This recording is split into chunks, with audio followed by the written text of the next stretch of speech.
Assalamualaikum warahmatullahi wabarakatuh.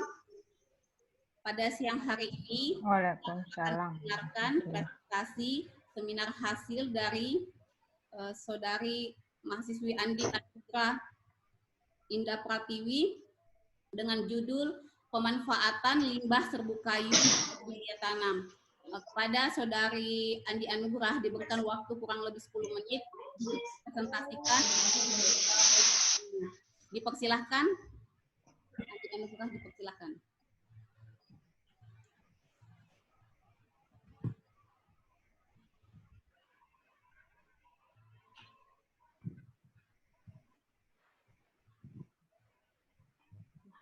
Bismillahirrahmanirrahim. Assalamualaikum warahmatullahi wabarakatuh. Waalaikumsalam warahmatullahi wabarakatuh. Perkenalkan, nama saya Andi Anugrah Indah Pratiwi. Saya akan mempresentasikan hasil penelitian saya yang berjudul Pemanfaatan Limbah Serbuk Kayu menjadi Media Tanam. Pendahuluan. Penelitian ini dilaksanakan karena serbuk kayu merupakan limbah organik yang paling sering dijumpai dalam industri pengrajin. Oleh karena itu, saya ingin memanfaatkan limbah serbuk kayu tersebut menjadi media tanam. Karena jika serbuk kayu diolah dengan cara pembakaran, maka akan menimbulkan asap dan emisi karbon dioksida yang dapat membahayakan lingkungan. Nah, dalam penelitian kali ini, serbuk kayu yang saya gunakan yaitu serbuk kayu sengon dengan komposisi media tanam yaitu terdiri dari perbandingan serbuk kayu, kapur, dan dedak. Metodologi penelitian. Penelitian ini saya lakukan di Makassar dan dimulai sejak bulan Februari sampai bulan April 2020. Di mana alat-alat yang saya gunakan dalam penelitian kali ini yaitu plastik backlog, tali, cincin pipa, karet, pengaduk besi, koran, bunsen, kapas, dan alat kukusan.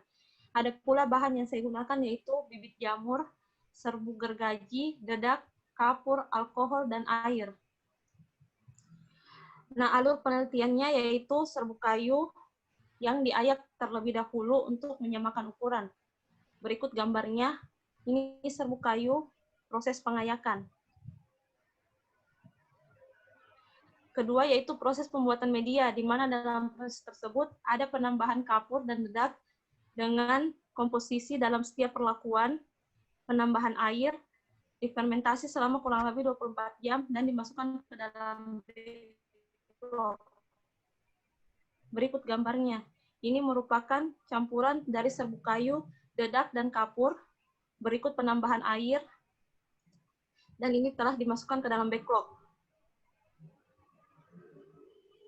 Ketiga yaitu proses pasteurisasi, di mana proses tersebut backlog dikukus dengan suhu 90-100 derajat Celcius selama kurang lebih 8 jam dan didinginkan selama kurang lebih 12 jam. Berikut gambar proses kukusannya. Kemudian media tanam siap digunakan. Nah, selanjutnya proses inokulasi, di mana proses tersebut merupakan proses penanaman bibit jamur. Nah, ini gambarnya, bibit jamur ditanam sebanyak kurang lebih 10-20 biji. Dan yang terakhir yaitu proses inkubasi, di mana proses tersebut merupakan proses pengamatan pertumbuhan miselia jamur. Ini merupakan contoh miselia jamur yang terkontaminasi dan yang tidak terkontaminasi. Hasil dan pembahasan. Dalam penelitian kali ini terdapat 6 perlakuan, di mana setiap perlakuan terdiri dari masing-masing 10 backlog. Nah, perlakuan pertama, 10 backlog tidak terkontaminasi atau pertumbuhan miselia berhasil tumbuh 100%. Pada perlakuan kedua, 5 backlog terkontaminasi dan 5 backlog tidak terkontaminasi. Pada perlakuan ketiga, terdapat 8 backlog yang terkontaminasi dan 2 backlog yang tidak terkontaminasi. Perlakuan keempat dan perlakuan kelima, 10 backlog terkontaminasi, dan perlakuan keenam, 10 backlog tidak terkontaminasi. Nah, kesimpulan yang dapat ditarik dalam penelitian kali ini yaitu pertama, limbah serbuk kayu dapat dimanfaatkan sebagai media tanam dalam budidaya jamur tiram dengan cara yaitu persiapan pembuatan media, pasteurisasi, inokulasi, dan inkubasi. Yang kedua, karakteristik limbah serbuk kayu yang digunakan dalam penelitian ini yaitu jenis serbuk kayu sengon yang telah dibersihkan dan diayak terlebih dahulu agar tidak terdapat sampah atau benda lain yang tidak diinginkan serta memiliki bentuk dan ukuran yang sama.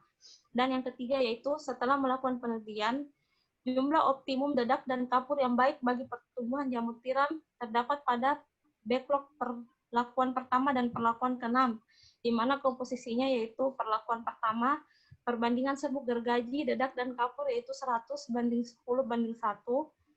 dan perlakuan ke-6 perbandingannya yaitu serbuk gergaji banding dedak banding kapur 100:0:0. Terima kasih. Wassalamualaikum warahmatullahi wabarakatuh. Waalaikumsalam warahmatullahi wabarakatuh. Demikianlah presentasi dari Saudari Andi Anugrah. Untuk selanjutnya kita akan memasuki sesi diskusi dan tanya jawab masing-masing oleh penguji. Kesempatan pertama diberikan kepada Ibu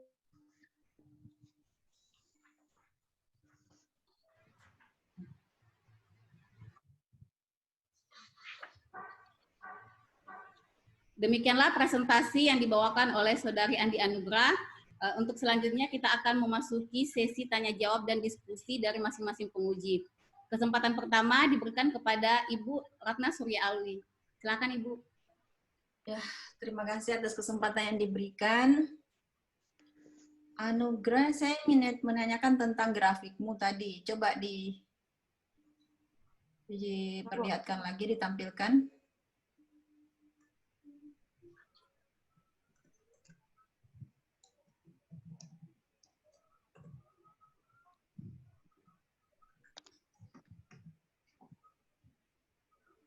Nah, pada grafik ini P1, P2, P3 itu artinya apa? Perlakuan ya? Iya. Perlakuan, kemudian kontaminasi itu artinya apa di sini? Tumbuh atau bagaimana? Tidak berhasil tumbuh, Bu. Tidak berhasil tumbuh? Iya, epitelium jamurnya tidak berhasil tumbuh. Oh, berarti yang perlakuan pertama itu tidak ada jamur yang tumbuh ya? Dia tumbuh semua jamurnya. Berhasil tumbuh semua, tidak ada kontaminasi jamur lain atau bakteri lain. Oh, jadi artinya kalau tidak kontaminasi tumbuh? Iya. Oh, gitu. Kontaminasi berarti dia tidak tumbuh. Iya. Atau tumbuh tapi sedikit? Dia kayak gini, Bu. Kalau terkontaminasi. Dia kayak gini. Ini yang kayak nomor 1.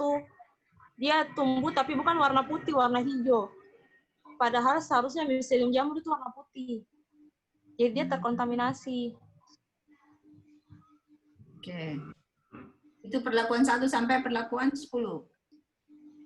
Ya, ini perlakuan... Ya, ini Bu, perlakuan ke-5. Semua perlakuan P5. Iya. Perlakuan ke-5 ada berapa? 10 replikasi kah? 10 kali atau bagaimana maksudnya ini? Setiap perlakuan itu ada 10 backlog, Bu. Masing-masing ada 10 backlog. Itu ada 10 backlog. Iya. Ini perlakuan 1, apa bedanya perlakuan 1, perlakuan 2, perlakuan dan seterusnya, itu perbedaannya di mana? Beda di perbandingan komposisi media tanamnya. Kalau komposisi antara serbuk gergaji, dedak sama kapurnya. Kalau yang banyak kontaminasinya itu perlakuan yang seperti apa? Perlakuan ke-4 sama ke-5. Ke-4 dengan ke-5. Iya. Apa di situ penyebabnya kira-kira?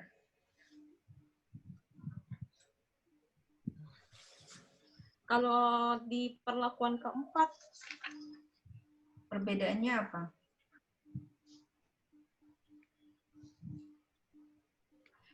Dia perbedaan di anunya, Bu. Kalau perlakuan ke-4, dia tidak ada serbuk gergajinya, hanya kapur sama dedak. Jadi tidak ada media untuk tumbuhnya miselium jamur. Dia cuma ada nutrisinya saja. Kalau di perlakuan ke-5, dia terlalu banyak, dia perbandingannya 100:100:100, jadi terlalu banyak nutrisi yang didapat dalam itunya. Komposisi dedak sama kapur itu terlalu banyak. Jadi bukan cuma miselium jamur yang tumbuh, jamur-jamur yang tidak diinginkan juga tumbuh. Jadi kesimpulannya bahwa semakin banyak dedak itu menyebabkan banyaknya kontaminasi, seperti itu. Dedak dan kapur. Dedak dan kapur. Iya, itu iya Bu. Makanya ada perbandingan yang terkontrolnya yang sudah banyak juga orang melakukan dan berhasil.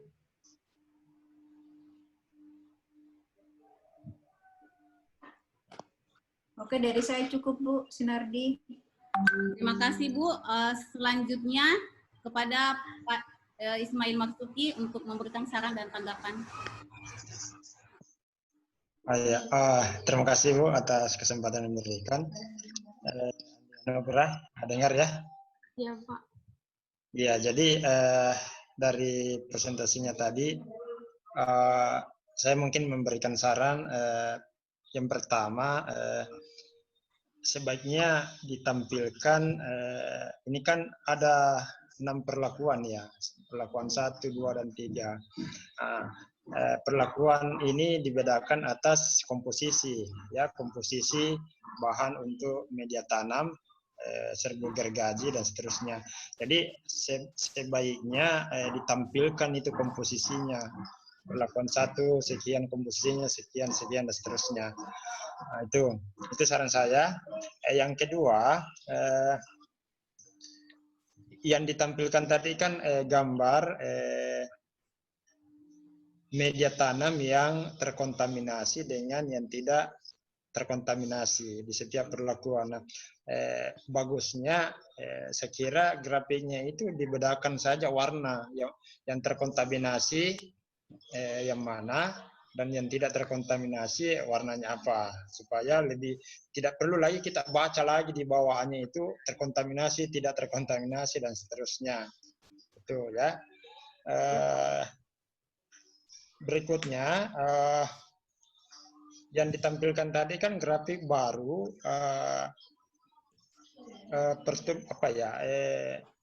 perlakuan yang terkontaminasi dengan yang tidak terkontaminasi. Nah, harusnya ditampilkan juga grafik terkait dengan di setiap perlakuan itu 1 sampai 6 itu berapa persen jamur yang tumbuh. Kan itu ada setiap perlakuan ada 10 kan?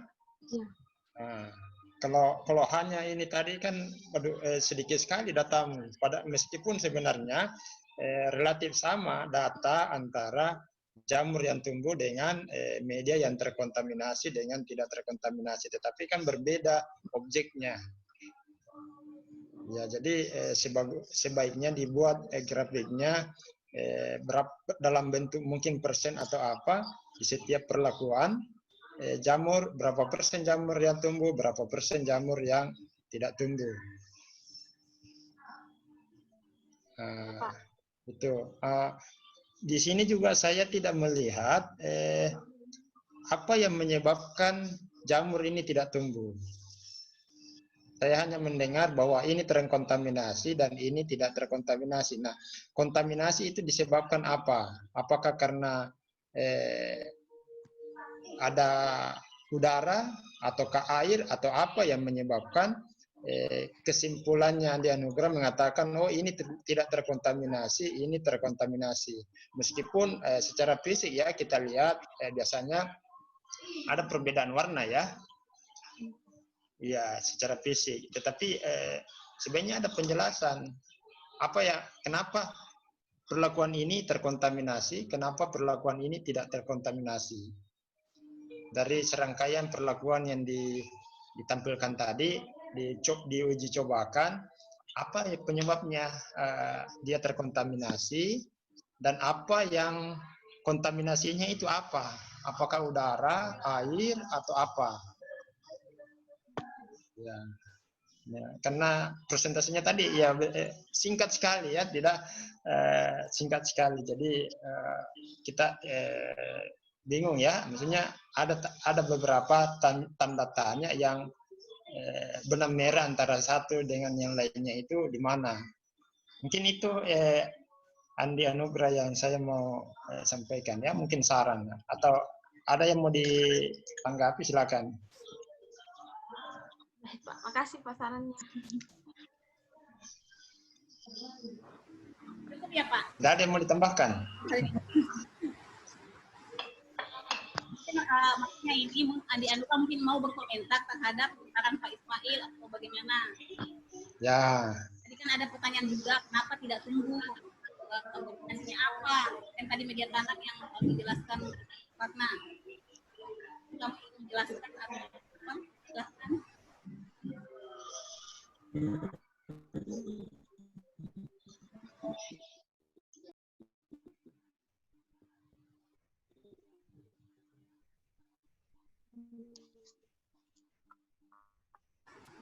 Bagaimana di Anugerah?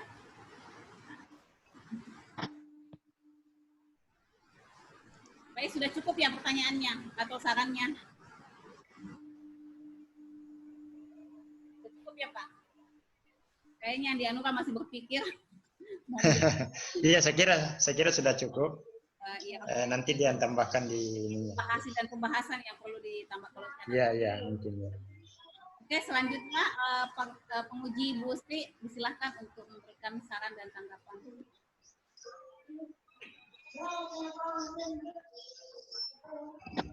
Oke, Assalamualaikum warahmatullahi wabarakatuh. Assalamualaikum warahmatullahi wabarakatuh. Terima kasih atas waktu yang diberikan Andi Anugrah.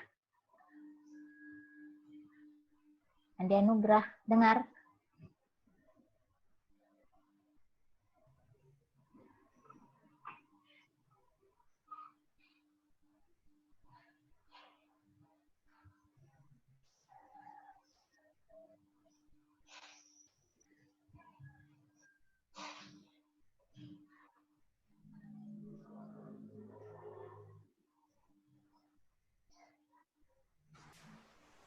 Andi Anugrah dengar ya? Ya, Bu. Oh ya, Bu Sri Dengar? sekarang Oh, iya. Bu Andi Irian yang memberikan tanggapan dan komentar. Oke, Anugrah. Ya, Bu. Tujuan penelitianmu ini apa? Tujuan penelitiannya pertama,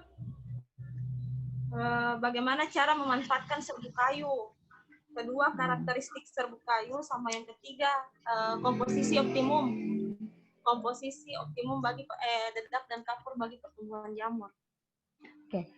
Setelah kamu membagi semua itu, kamu pernah mencobakan ke tanaman apa yang bisa tumbuh? Tidak, Diuji jamur cobakan? saja. Enggak. Tidak, jamur saja. Enggak diuji cobakan untuk ke tanaman apakah bisa. Kan itu digunakan sebagai media tanam kan? Iya, tidak. Khusus jamur saja. Gitu. Iya. Jadi hanya mencari berapa komposisi yang terbaik atau bagaimana? Perbandingan komposisinya. Yang paling bagus dalam pertumbuhan jamur. Pertumbuhan jamur. Oh. Jadi kamu mencari hanya untuk jamur ya, bukan digunakan untuk sebagai Media tanam apa? jamur. Media tanam untuk jamur ya. Oke. Dari karakteristik yang kamu dapatkan itu, apa hasilnya dari sampai kamu jadikan apa bagus untuk dijadikan sebagai media tanam untuk jamur? Karakteristik dari pertama itu dari jenis kayunya. Jenis serbuk kayunya. Jenis serbuk kayu yang paling bagus digunakan itu jenis serbuk kayu sengon. Kan biasa banyak serbuk kayu yang campur antara kayu jati sama kayu sengon. Nah, di sini saya pastikan serbuk kayu sengon saja. Karena dia tidak banyak getahnya, jadi gampang, jadi bisa pertumbuhan jamurnya bisa optimum. Terus diayak terlebih dahulu, Bu, supaya tidak ada kotoran sama penyamaan ukurannya.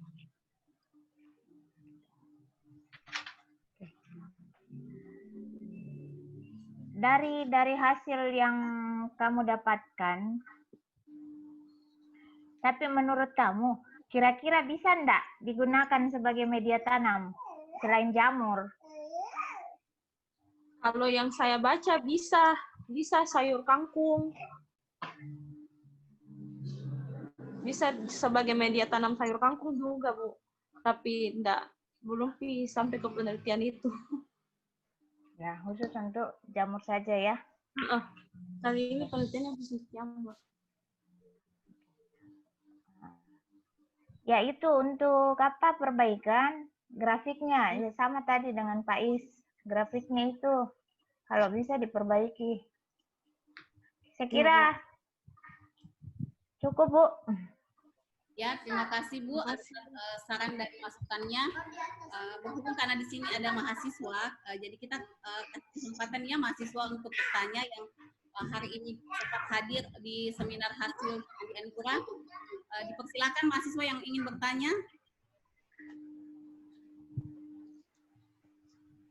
Boleh. Ada Caroline, ada Siti Humaira, dan ada Asdaq.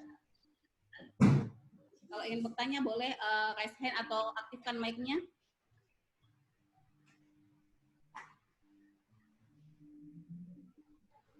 Saya, Bu.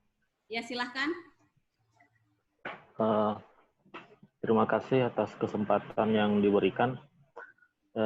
Saya di sini cuman mau bertanya, apakah pada penelitian ini hanya menggunakan 3 media, yaitu apa tadi, serbuk gergaji, dedak, dengan kapur? Iya. Apakah tidak menggunakan media air atau dan lain sebagainya? Hanya itu saja 3 atau ada yang lain? Terima kasih. Silahkan, Adi Anura. Ya, untuk komposisi media tanamnya ada 3. Ada serbuk kayu, kapur, sama dedak. Tapi ada juga penambahan air. Di dalam proses pembuatan medianya ada penambahan air supaya kayak media tanamnya enggak itu merekat secara sempurna. Gimana? Maksudnya tanah itu air itu gunanya untuk melembabkan. Iya, untuk melembabkan, bukan sebagai komposisi media tanamnya. Jadi airnya itu yang digunakan air yang steril atau yang bagaimana? Jangan sampai air yang digunakan itu bisa menyebabkan yang seperti tadi, yang kontaminasinya dari apakah itu yang namanya? Oh, air yang digunakan yang air PDAM, air biasa, tapi bukan air masak. Air PDAM.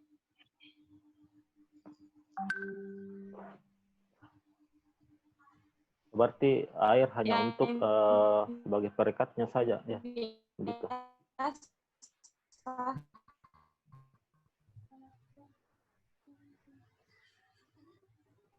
Karena dia penambahannya tidak terlalu banyak.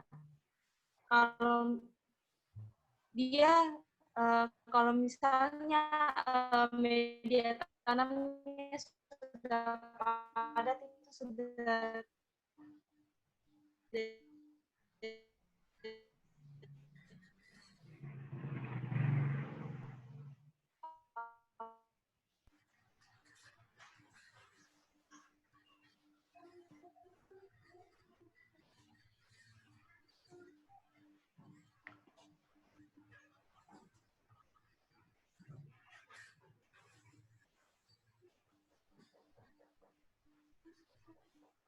Adi Anugrah masih suaranya makin menghilang. Orangnya juga menghilang ya.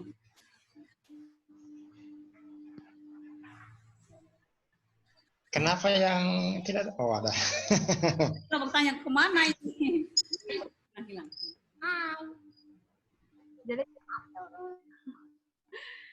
Jadi jaringanku, Bu.